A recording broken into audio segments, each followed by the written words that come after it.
자, 오늘 우리에게 주신 하나님의 말씀은 열왕기하 5장 15절에서 16절까지만 보겠습니다. 15절, 16절 말씀. 제 성경으로 569면입니다. 15절, 16절 같이 읽겠습니다. 두 구절. 나만이 모든 군대와 함께 하나님이 사람에게로 돌아와서 그의 앞에 서서 이르되 내가 이제 이스라엘 외에는 온 천하에 신이 없는 줄을 아나이다. 청하건대 당신이 종에게서 예물을 받으소서 하니 이르되 내가 섬기는 여호와께서 살아계심을 두고 맹세하노니 내가 그 앞에서 받지 아니라 하리라 하였더라. 나만이 받으라고 강건하되 그가 거절하니라. 아멘. 이 저녁에 주의 전을 찾은 여러분들 모두에게 하나님께서 큰 평강 주시기 바랍니다. 아멘. 우리 옆에 분들하고도 하나님께서 큰 평강 주시기 바랍니다.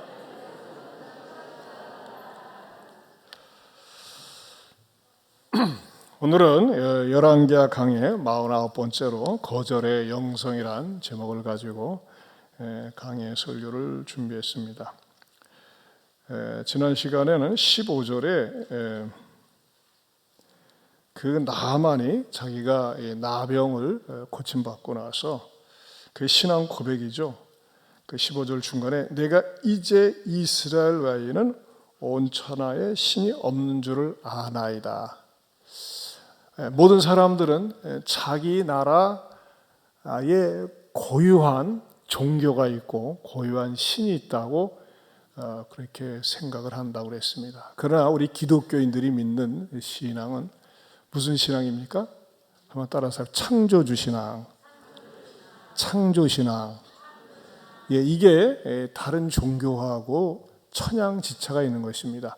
여러분, 세상 모든 종교는 이 창조신앙이 없어요. 비교신앙이 있죠. 지난번에 그 4월 초파일에 보니까요, 우리 대통령을 비롯해서 어마무지하잖아요. 그 행사를 보면요, 법복을 입고 웅장하고 어마무지해. 근데 여러분, 우리나라 고유 종교가 불교다, 또 부처님이다 하지만은 여러분 엄밀히 말해서 부처님 우리나라 사람 아니에요. 석가모니가 네팔 사람이에요. 그런 네팔에서는 또 환영도 못 받아요. 쫓겨났어요. 그리고 불교는 기독교에서 나온 게 아니에요. 그것도 해외에서 이렇게 수입한 종교입니다. 수입한 종교. 또 그리고 제가 좀 모순되게 느끼는 것은 보니까 그 석탄일에 석가가 태어난 것을 축하하는 거 아니겠어요? 그래서 어린아이 말하자면 석불에다가 막 물을 붓는 거, 그것도 베낀 겁니다. 물 붓는 게 왜 하는 거예요? 기독교에서 성수 뿌리는 것을 갖다가 이렇게 카피해가지고 하는 거예요. 근데 사실 석탄일을 지킬 수 있겠죠. 그러면 여러분, 사실 석탄일보다 우리나라에 있어서는 더 중요한 인물은 이순신이나 세종입니다. 그건 우리가 어떻게 보면 전 국가적으로 세종 탄신일, 이순신 탄신일 하면서 기가 막히게 경축감을 지켜야 되는데 그렇게 안 지키고 있습니다. 왜 그렇죠? 그냥 역사적인 인물이고 석가모니는 이 종교화한 겁니다. 그리고 석가모니는 자기 스스로가요, 나는 신이 아니다 그랬어요. 나는 신이 아니다. 나를 예배하지 말라 그랬어요. 근데 사람들이 그것을 갖다가 종교적으로 이용해 먹은 것이죠. 자기는 신이 아니다. 나를 예배하지 말라. 그렇게 석가모니가 평소에 가르쳤는데, 그래서 사람들이 말이죠, 어떻게든지 군중 심리를 이용해서 종교를 만든 것이죠. 사실 이 불경 서적을 보면요, 굉장히 그 내용이요, 굉장히 합리적이고 딱딱 맞아 떨어집니다. 그 내용 자체가요. 시원시원해요. 이게 별로 이제 우리 팔만대정경이라든지 이렇게 한문으로 된 게 어려서 그렇지 번역된 걸 보면요, 시원시원해요. 왜냐하면 인간의 이성으로 사람이 이해할 수 있는 글로 썼기 때문에 그래요. 그러니까 여러분 보세요. 우리 성철 스님이 산은 산이요 물은 물이다. 얼마나 시원하고 명쾌합니까? 어? 네, 산을 부처님이 만들었다 소리 못하잖아요. 만들지 않았으니까. 물을 만들었다 말 못하잖아요. 그러니까 있는 그대로, 사람이 동의하는 그대로. 그리고 여러분 108번뇌 같은 거 보세요. 얼마나 복잡한 번뇌 가지수를 만들어냈는지 사람들이 다 끄떡끄떡 거려요. 근데 기독교는 안 그래요. 일단은 인간의 이성이 동의하지를 않습니다. 출발부터가 헷갈려요. 처녀 마리아의 몸에서 성령으로 말미암아 잉태됐다. 말도 안 된다고 그러지 않습니까? 그런데도 불구하고 하나님은 인간이 동의를 하건 동의하지 않건 타협을 하지 않았어요. 그냥 하나님은 일방적으로 선포를 하시는 거예요. 그리고 성령님께서 감동을 줄 때 우리는 믿어지는 것이고. 그런데 사실 이제 제가 이렇게 그 행사 뉴스에 나오는 걸 보니까는 우리 여기 아동센터 우리 귀한 우리 학생들 모처럼 왔는데 스크린을 보든지 목사님을 보든지 아니면 떨어져서 앉든지 좀 하세요. 모처럼 귀한 시간 냈는데 막 잡담하고 장난하고 스마트폰 보면은 자꾸 이쪽에서 엉뚱한 게 보여가지고 신경 쓰이니까는 그렇게 해요. 오케이.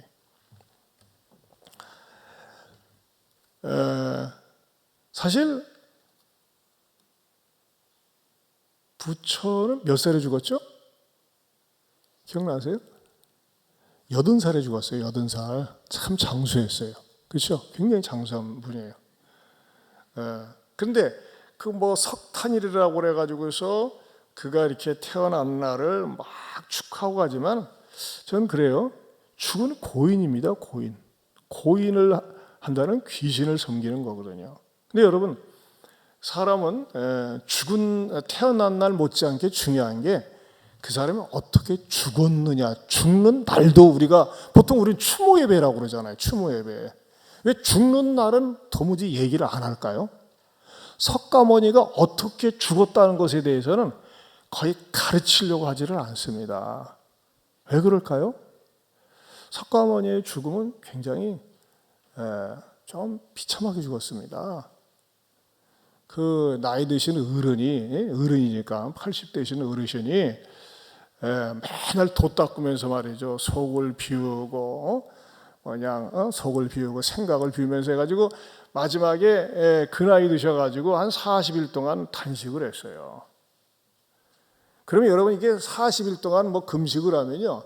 섭생을 잘해야 돼요. 섭생을 잘해야 되는데 섭생을 잘 하지 못하고 이게 돌을 닦은 다음에 내려와서 어느 잔치집에 가는데 뭐예요? 식탐이 나는 거야. 식탐이 나는데 그냥 거기서 말이죠. 너무 배가 고프고 이제 먹고 싶은데 거기서 돼지고기를 몇 점 집어 먹고 그것 때문에 탈이 나서 만약 장질부사로 죽었어요. 그게 탈이 나가지고 그 뭐라 그래요? 장질부사라고 그러죠. 그래가지고 말하자면 이게 탈이 나니까 막 쫙다 쏟아내면서 그리고 고통스럽게 죽었어요. 여러분 살이를 왜 하는 겁니까? 말하자면 그렇게 먹고 죽었는데 말하자면은 얘기하기도 뭐하니까는 이제 말이 좋은 거지 죽어가지고서 몸에 살이가 나왔다 하는데 왜냐하면 시체를 깨끗하게 되니까는 병들어서 이렇게 말하자면 고통당하고 죽었으니까 죽음에 대해서 이렇게 우리 승려들이 별로 얘기를 하지 않습니다. 왜냐하면 아름다운 죽음이 아니에요. 결국은 불교가 자기 자신의 욕심을 버려라. 거기는 버리라는 거거든요.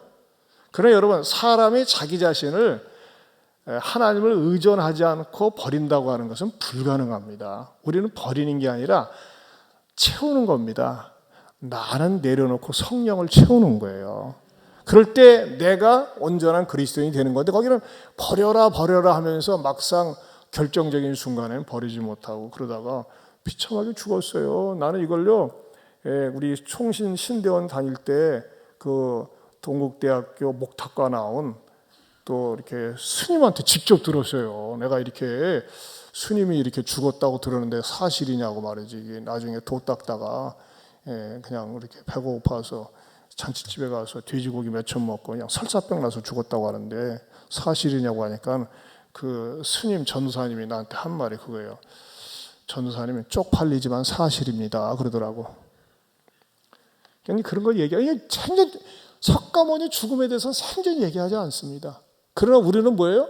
예수님 탄생도, 동정녀 마리아에서의 탄생도 중요하지만 우리는 예수님의 죽음이 얼마나 대속적인 죽음 아닙니까? 그리고 부활, 우리는 이게 중요한 거죠. 이게 아주 그 예수님의 생애 속에서 태어남과 사역과 죽으심과 부활이 아주 그냥 선이 분명한 거죠. 그런 의미에서 우리 기독교는 종교, 릴리전이라고 하기보다는 라이프 셀프, 생명 그 자체다, 생명의 시작이다라고 얘기할 수 있는 것입니다. 할렐루야.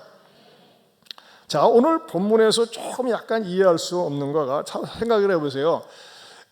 나병이라고 하는 것은 결코 고대 사회에서는 이 약이 우리가 20세기 들어서 개발되기 전에는 결코 나을 수 없는 천형이라고 그랬습니다. 하늘의 형벌이다. 그리고 고칠 수가 없었습니다.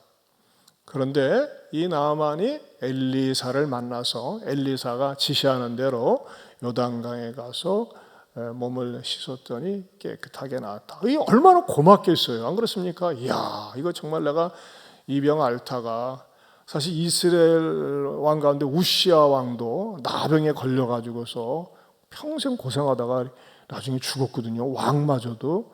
근데 이렇게 나아만 같은 사람 말이죠. 병고침을 받았으니까 고마워가지고 예물을 가지고 왔는데 15절의 하반절에 보면 당신의 종에게서 예물을 받으소서 하니 이르되 16절에 내가 섬기는 여호와께서 살아계심을 두고 맹세하노니 내가 그 앞에서 받지 아니하리라 하였더니 나아만이 받으라고 강권하되 그가 거절하니라. 왜 받지 거절했는가? 일단 궁금한 생각이 들어가잖아요. 그렇지 않습니까? 받을 만도 한데.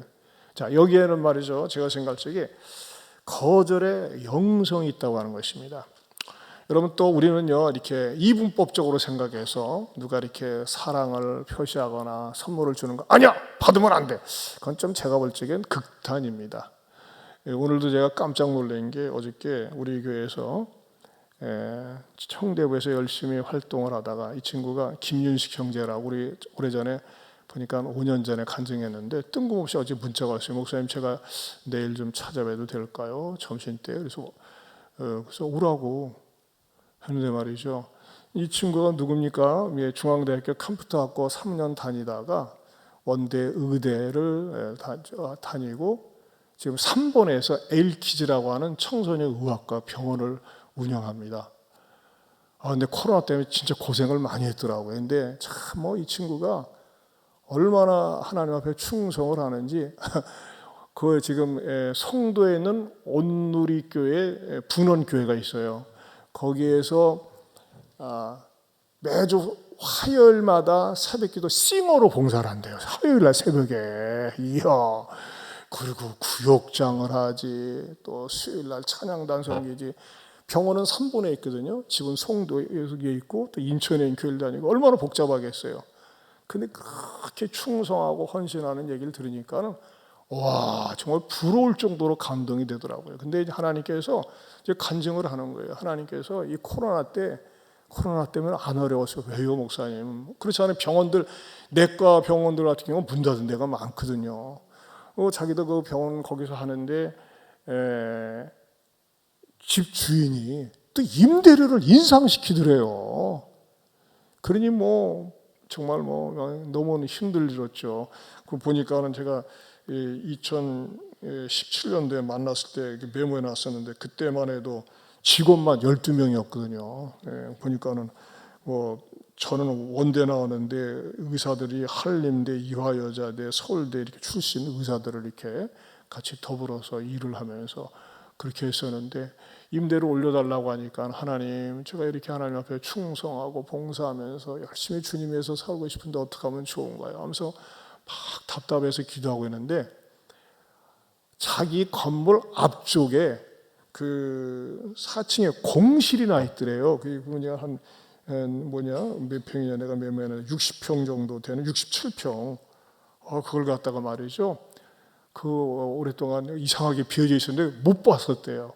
근데 그것이 굉장히 좀 싼 가격으로, 그것도 뭐 67평인데 10억대에 그것을 분양을 받아가지고 그쪽으로 들어가게 되는데, 이제 이것을 이전에 있었던 병원의 그 임대업자가 내가 깎아줄 테니까 그냥 있으면 안 되냐고, 막 싹싹 빌다시피 그러더래요. 그래서 아이고 배짱 튀길 때는 언제고. 그래서 이 병원은 어떻게 해 했더니 일단은 매일 환자가 한 300에서 적을 땐 300, 많을 땐 400명까지 온다네요. 굉장한 거죠. 그리고 같이 의료 봉사 의사가 3명인가 4명인가 되고 전부 직원이 20명이고, 야, 그러면 월급은 얼마나 주냐 했더니 월급만 한 달에 1억 나간대. 하나님 앞에 엄청나게 복을 받은 거예요. 그런데 이런 생각이 드는 거예요. 내가 이렇게 하나님 앞에 지방대에 나와가지고 이 3번이라고 하는 그쪽 동네에서 엘키즈 청소년 의학과를 하는데 내가 이렇게 쓰임받을 수 있었던 거 가만히 생각을 하니까, 첫째는 하나님 은혜요, 그 다음에 목사님의 사랑이지, 그게 떠오르더래요. 그래가지고 일부러 오늘 내려온 거예요. 공휴일도 아닌데 내려와가지고 그냥 같이 교제 나누고 식탁에 교제 나누고 뭐 그러면서 이렇게 패를 하나 줬는데, 난 또 생전 그런 패 처음 봤네. 패 하다가 목사님 이 패 속에 금이 들어 있습니다 하면서 말이죠. 그래서 그런 거 봤어요. 용서하세요. 달라는 게 아니라 오해하지 마시고. 근데 자기가 우리 교회 와서 처음에 어렵고 힘들 때 여기서 은혜받고 사랑받고 축복받고 그래서 그 잊을 수가 없어가지고 보니까 딱 오늘이 20년 되어서 이렇게 목사님 찾아뵈었노라고 그렇게 얘기하더라고요. 그래서 제가 저도 굉장히 평생 잊을 수 없는 그런 감동을 받았어요. 정말 하나님 앞에 무지무지하게 복을 받았고, 저하고 이제 수의 계약을 했어요. 우리가 몽골 단기 선교 가려다가 말하는데, 우리 갈 때 너 의사 입장에서 우리 교회 올 수 있어 했더니 불러만 주시면 오죠 해가지고 몽골 단기 선교 갈 때 의사, 내과 의사로 가기로 했습니다. 딱 계약을 했습니다. 그래서 또 우리 청년부에서 말이지 명사 촉청 특강을 하는데 지난주에 내가 왔거든. 네가 한번 와서 한번 해라 했더니 불러주시면야 하죠. 아무튼 항상 예스맨이야. 엄장로님 메모해 놨다가 우리 송 목사님이랑 진짜 도전 많이 줄 겁니다. 우리가 이렇게 인간관계에 있어서 그런 것 같아요. 우리가 참 내가 되돌이켜 보니까는 첫째는 하나님의 은혜고, 내가 이렇게 신앙으로 바르게 설 수 있도록 은혜 준 거, 그거 잊지 않는 건 참 아름다운 일인 것 같아요. 그런데 이 나만은 왜 그랬느냐 이거예요. 나만은 그런 입장에서 볼 때 나만은 그거하고는 근본적인 차이가 있다는 겁니다. 왜냐하면요, 이 나만의 나병의 치료는 예물로 바꿀 수 없는 가치가 있다는 것입니다. 한번 따라서 합시다. 나병의 치료는 예물로 바꿀 수 없는 가치가 있는 것이었습니다. 여러분, 예물을 그걸 받게 되면요, 그 정도 값어치밖에 안 된다는 거예요. 근데 예물로는 결코 받을 수 없는, 환산할 수 없는 가치가 그 치유 속에 있었다고 하는 것입니다. 그럼 왜 그러느냐? 여러분, 이 세상에는요, 예물로, 물질로 그 어떤 것으로도 맞바꿀 수 없는, 보상받을 수 없는 그런 무궁무진한 가치가 있는 것이 있어요. 자, 보세요. 공기. 돈으로, 물질로 환산할 수 있습니까? 또 햇볕, 물. 여러분, 옛날에는요, 우리는 산에 올라가면 산에 흐르는 물을 마셨어요. 대한민국처럼 좋은 물이 없었어요. 물. 이런 것들은요, 이렇게 하나님께서 세상에 어떤 우리가 내가 노력을 하고 힘쓰고 뭐 한다고 그래가지고서 얻을 수 없는 것들은 어떻게 했느냐? 하나님께서 그냥 주시기로 했다고 하는 것입니다. 마찬가지로 이 나병이라고 하는 것은요, 당시에 그 어떤 의학적인 수단이나 방법을 가지고는, 대가를 가지고는 아무리 공을 들여도, 왜냐하면 우시아 왕 같은 경우도 교만해져서 하나님의 일을 침범하다가 하나님께 매를 맞아서 나병에 걸려가지고서 평생 나병을 타고 죽었어요. 우시아 왕 같은 경우도 말이에요, 치료받지 못했어요. 나병은 무엇을 의미합니까? 이 구약적인 배경으로 할 때 원죄를 의미합니다. 원죄는요, 그 어떤 것으로도 깨끗이 씻거나 온전하게 할 수가 없었던 것이에요. 그런데 이것을 갖다가 어떻게 고침받은 거예요? 전적으로 하나님의 은혜로 고침을 받았기 때문에 이것에 대해서는 값으로 환산할 수 없다고 하는 것을, 이것을 분명하게 보여주기 위해서 말하자면 이 엘리사는 사양을 했다고 하는 것입니다. 여러분, 이것은 무엇과도 같습니까? 우리가 믿는 복음, 예수 그리스도를 통해서, 예수 그리스도만이 우리를 죄로부터 구원해 주실 수 있다고 하는 이 복음은 이 세상 그 어떤 것과도 맞바꿀 수 없는 것입니다. 어떻게 하면 됩니까? 영광을 하나님께 돌리면 되는 거예요. 영광을. 여러분, 제가 어저께 우리 교육자들하고 두끼 떡볶이 영등점을 갔어요. 점심때. 우리 전복영 성도한테 제가 갔더니 매장이 무지무지장 크더라고요. 그러니까 이 전국에 매장이 있는데 전국 매장 가운데서는 제일 크대요. 제일 크대요. 내가 깜짝 놀랐어요. 그런데요, 이 코로나 이전에는 너무너무 장사가 잘 돼가지고 이게 이제 체인점인데 성남에서 이렇게 물건을 받아오는데 그 체인점에서는 매출이 1위였답니다. 근데 그러면서 얘기를 하는 술술술 털어놓는 거예요. 이 떡볶이가 그때 당시에는 6,000원 가지고 우리 중고등학생들이 배가 터지게 먹습니다. 아무 지장이 없어. 뭐가 남습니까? 그랬더니 또 라면도 주고 아무튼 시컷 먹을 수가 있어요. 지금도 마찬가지예요. 근데 그때 당시에는 같이 일하는 직원이 30명이 있었대요. 이야, 내가 깜짝 놀랐어요. 그러면 내가 또 궁금하잖아요. 그러면 매출은 어느 정도 됐어요? 여러분, 6,000원짜리를 팔아가지고 한 달 매출이 1억이었대요. 이야, 대단해요. 막 바글바글 했었대요. 바글바글 했을 때. 그런데 이제 코로나로 그냥 얻어맞으면서 너무너무 힘들고 어렵고 그랬었다고. 이제 이분이 뭐냐면은 우리 교회에 무슨 차죠?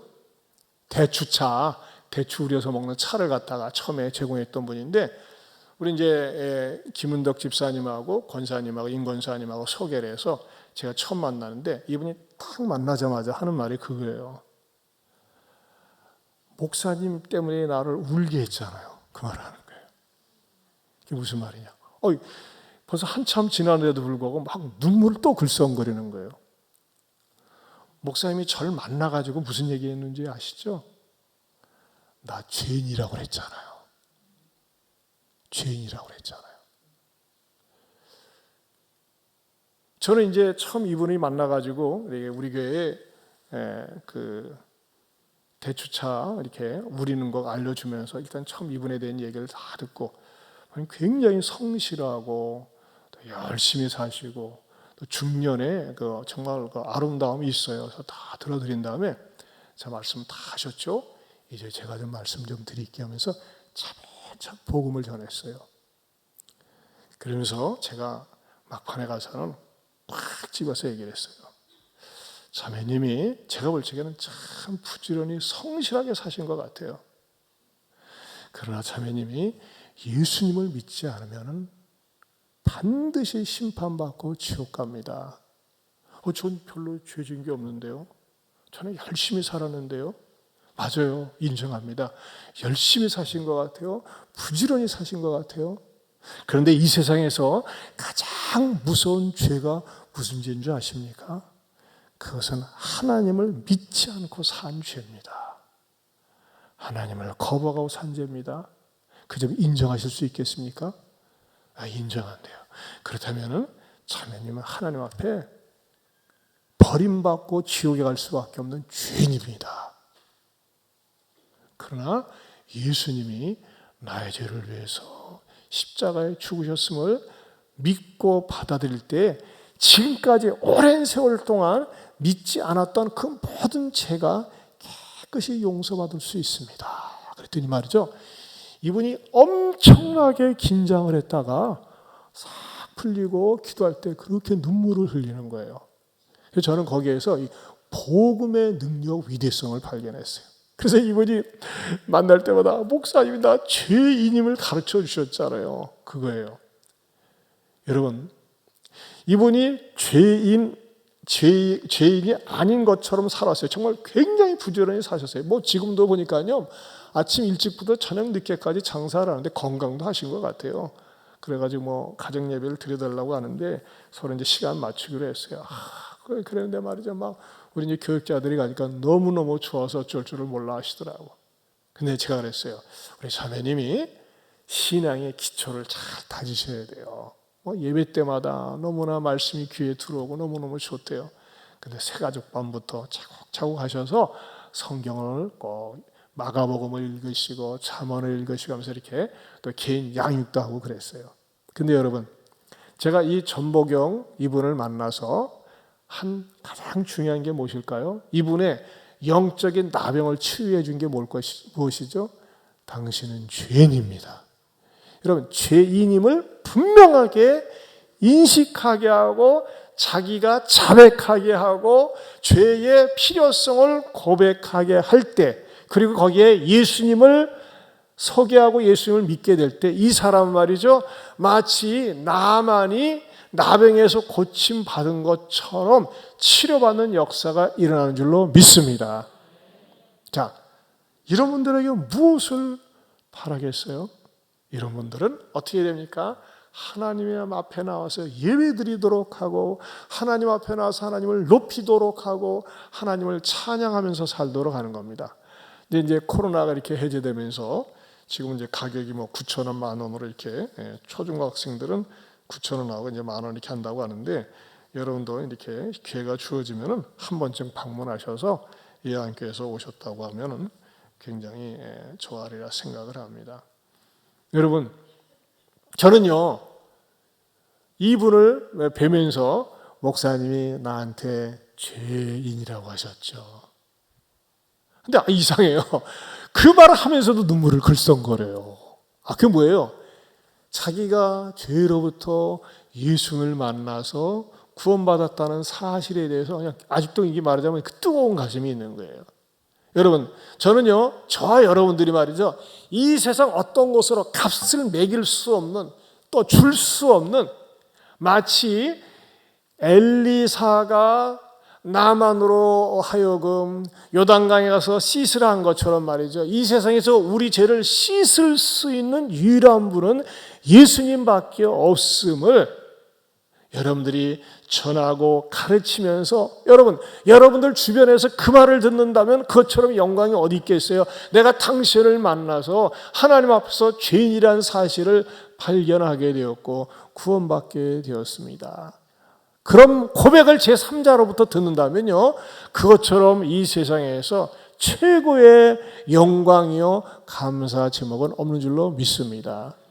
그러니까 여러분들이 말이죠, 그래야 돼요. 우리가 친구를 만나거나 지인을 만나거나 누구를 만나면요, 전 그래요.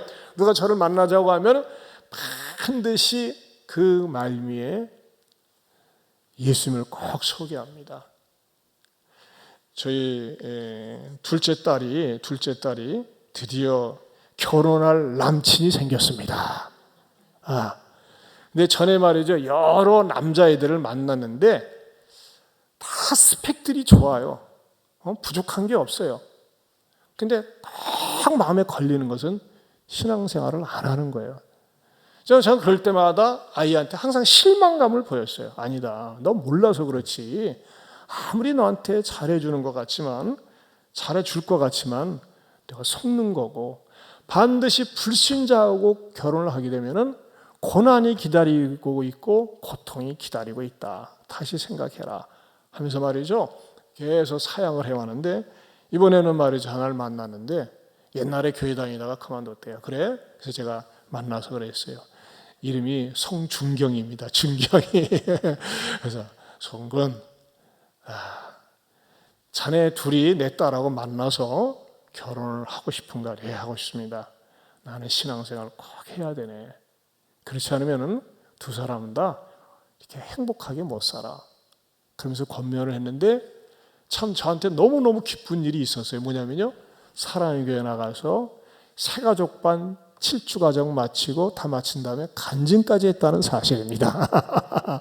아유, 얼마나 기쁘든지 말이죠. 그리고 지금 예배 열심히 나가고 있고 신앙으로 바르게 서는 것, 그것처럼 기쁜 일이 어디 있겠어요. 또 감사한 일은 말이죠. 우리 이제 큰 사위가 뭐 저런 자랑하는 게 아버님, 제 직장 동료 후배 가운데 말이죠, 전도를 하려고 하는데 지금 큰 사위는 유치부에서 교사합니다. 유치부에서. 참 나는 이게 너무너무 기쁜 거예요. 여러분, 여러분의 자녀들이 말이죠, 하나님 중심으로 살려고 하고 믿음으로 살려고 하는 것을 제일 기뻐할 수 있기를 축원합니다. 그래서 저한테 전화가 왔어요. 아버님, 우리 직장 후배 가운데 아이가 조용한 ADHD가 있는데 우리 주변에서 공개적으로 이야기가 뭐하니까는 아버님 교회에서 공개적으로 기도해 줄 수 없겠습니까? 그래서 제가 이 주부의 13번에 8살 땐 범준이는 우리 교인이 아니고 전혀 모르는 우리 큰 사위가 알고 있는 직장 동료의 후배라는 겁니다. 그래서 제가 말이죠, 이게 기쁜 거예요. 이야, 이 친구가 자기 주변의 어려운 사람들에 대해서 나한테 기도 부탁을 할 정도의 영적인 안목과 눈이 띄었다는 것이 저는 너무나 감사한 거예요. 여러분, 늘 말씀드리지만요, 세상적으로 아무리 성공하고 잘 나가도요, 예수님이 없으면, 예수님을 만나지 못하면 꽝이라니까요. 그렇기 때문에 마치 나만이 고침을 받은 것이 엘리사가 명령한 것에 순종하여 요단강에 들어가서 치료를 받은 것처럼 저와 여러분들이 복음을 전하고 나누는 것 때문에 그 영혼의 나병이 고침받는 역사가 있기를 축원합니다. 한번 여러분 스스로에게 물어보세요. 나는 나를 통해서 몇 사람이나 예수님을 믿게 되었는가? 제가 말이죠, 우리 윤식이 형제, 너 집사 아니야 했더니 집사 아니래요. 왜 집사가 아니야? 그렇게 교회에 다니는데. 그 온누리교회는요, 일단 설이 집사가 없어요. 안수 집사부터 시작되는데요, 안수 집사가 되려면요, 얼마나 많은 테스트를 거쳐야 되는지 몰라요. 전도 몇 명 했는지 숫자 제공해야 되고 얼마나 헌신하는지. 그래가지고 뭐래요, 집사나도 아주 야무지게 뽑는 거예요. 그냥 자기는 그냥 형제래. 그 교회에서 그렇게 오래 다니고 뭐 봉사 가지고 교회에서 구역장하고 그래도 그냥 형제라고 그러더라고. 그래서 참 그 시스템 진짜 야무지다. 그것에 비해서 제가 또 회개했어요. 나는 우리 교회 안수 집사님들 이렇게 좀 세게 권사님들 훈련을 시켜야 되는데 그것 때문에 내가 그냥 벌 받을 걸 생각하니까 떨리더라고요. 우리 안수 집사님들, 권사님들, 집사님들. 정말 우리 형제가 그런 걸 보고서 제가 너무나 감동을 받았어요. 자, 사랑하는 성도 여러분, 나병의 치료는 이 세상의 재물로나 예물로나 그 어떤 것으로 서로 바꿀 수 없는 너무나 귀한 것이기 때문에 엘리사가 받지 않았다. 여러분, 우리는 그것을 우리도 갖고 있다는 거예요. 그게 뭡니까? 복음입니다. 예수 그리스도의 복음, 이 복음을 여러분들이 때를 얻든지 못 얻든지 복음을 전하면서 여러분들 말이죠, 죄송하지만 그런 사람 좀 되세요. 집사님을 만나서 제가 예수님을 알게 되었어요. 권사님을 만나서, 장로님을 만나서 제가 모르던 예수님을 알게 되었어요. 제 영혼의 나병이 고침을 받았어요. 그런 말을 듣는다면 그거는 최고의 축복이요, 최고의 영광이요, 최고의 감사 조건이 되리라 믿습니다. 그런 일꾼들 될 수 있기를 주님의 이름으로 축원합니다. 하나님 아버지 감사합니다. 주여, 이 세상의 어떤 재물로나 예물로 환산할 수 없는 그 나만의 나병을 고친 것처럼, 주님을 통해서 엘리사의 말씀을 통하여 고친 것처럼 우리도 우리 주변에 영적인 영혼의 나병에 걸린 사람들을 복음을 전함으로 말미암아 고친 데 쓰임받는 의의 도가 되게 하여 주시옵소서. 그래서 우리는 늘 기뻐하고 즐거워하고 우리 사람들이, 영혼들이 우리의 면류관이 될 수 있도록 쓰임받는 전도의 도구, 복음의 도구가 되게 하여 주시옵소서. 이제는 우리 주 예수 그리스도의 은혜와 하나님 아버지의 변함이 없는 사랑과 성령님의 감화감동 교통하심의 은혜가 우리 주님의 그 보혈의 공로를 늘 감사하며 십자가를 전하며 외치며 자랑하며 살겠노라고 다시 한번 다짐하는 성도들 위해 영원토록 함께 있을지어다. 아멘.